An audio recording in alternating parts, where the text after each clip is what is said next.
Hi welcome to cinema with Raju. இன்றைக்கி நம்ம இந்த வீடியோவில் எந்த படத்தோட விமர்சனத்தை பார்க்க போகிறோம்னா டுரண்டர் 2 த ரிவெஞ்ச் படத்தோட விமர்சனத்தை தான் பார்க்க போகிறோம். இந்த படத்தோட ப்ளஸ் மைனஸ், அதுக்கப்புறம் இந்த படம் எப்படி ஒர்க் அவுட் ஆச்சு, இந்த ஒரு பெரிய எதிர்பார்ப்பு இருக்குது இந்த படத்துக்கான இது. ஸோ அதெல்லாம் பூர்த்தி செஞ்சிச்சா அப்படின்றத நம்ம பார்க்கலாம். இதோட பாகம் 1 துரந்தர் பார்த்திங்கன்னா கடந்த ஆண்டு வெளிவந்து ஒரு மக்கள் மத்தியில் ஒரு நல்ல வரவேற்பு பெற்ற படம். கிட்டத்தட்ட ஒரு 1300 கோடிக்கு மேலே வசூல் செய்த ஒரு சாதனை படுத்த படம் அப்படின்னு சொல்லலாம்.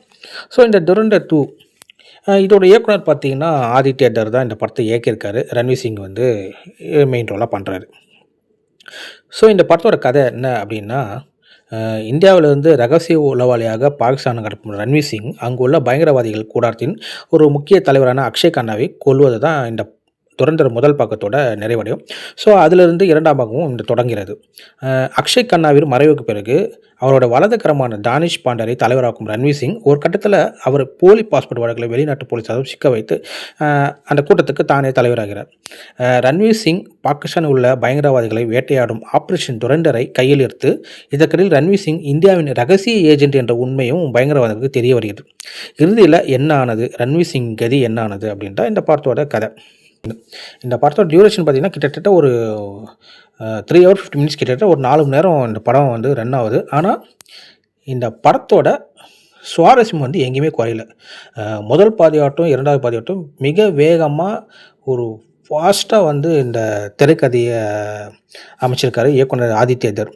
ஸோ அவ்வளோ ஃபாஸ்ட்டாக படம் வந்து போகுது. நம்ம 4 நம்ம 2 மணி நேரம் படமே நம்மளுக்கு வந்து போர் அடிக்க ஆரம்பிச்சோம் சில தமிழ்லாம். பட் ஆனால் இந்த படம் 4 மணி நேரமாக இருந்தாலும் நம்மளுக்கு எங்கேயுமே வந்து போர் அடிக்காமல் ஒரு விறுவிறுப்பான கதைக்களத்தை ஆதித்ய தர் கொடுத்துருக்காரு.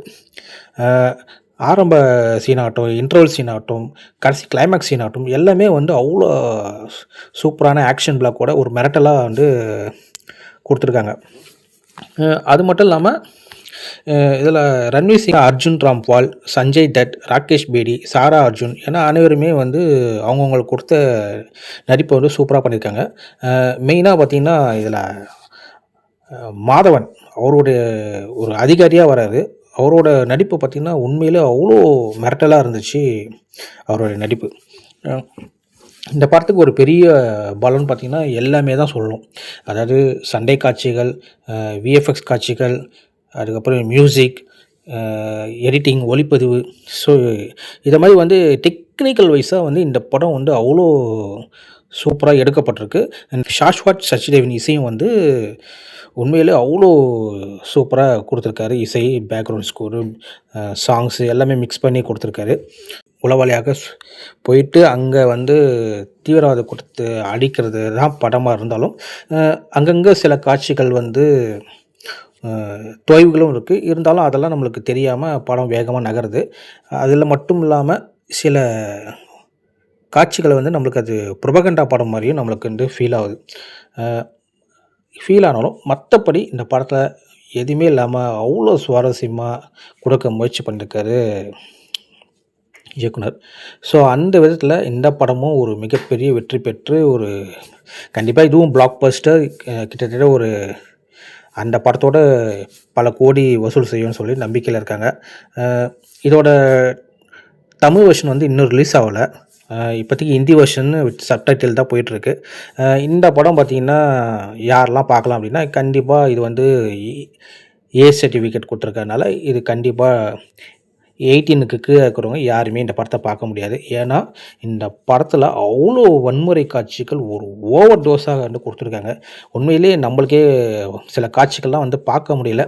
ஸோ அந்தளவுக்கு வன்முறை ரத்த தெறிக்க இந்த காட்சிகள்லாம் இதை கொஞ்சம் குறைச்சிருக்கலாம். ஆனால் அந்த படத்தில் அவ்வளோ ரத்த தெறிக்க காட்சிகள் இருக்குது. ரொம்ப கொடூரமான விஷயங்கள்லாம் இருக்குது. அதனால் இந்த படம் வந்து குழந்தைகள்லாம் பார்க்க முடியாது. மற்றபடி இந்த படத்தை ஒரு தியேட்டரிக்கல் எக்ஸ்பீரியன்ஸாக சினிமாவில் தியேட்டரில் போய்ட்டு நல்லா என்ஜாய் பண்ணலாம். வேறு என்ன, இதே போல் வேறொரு விமர்சனத்தில் உங்களை மீண்டும் சந்திக்கிறேன். See you, Tata.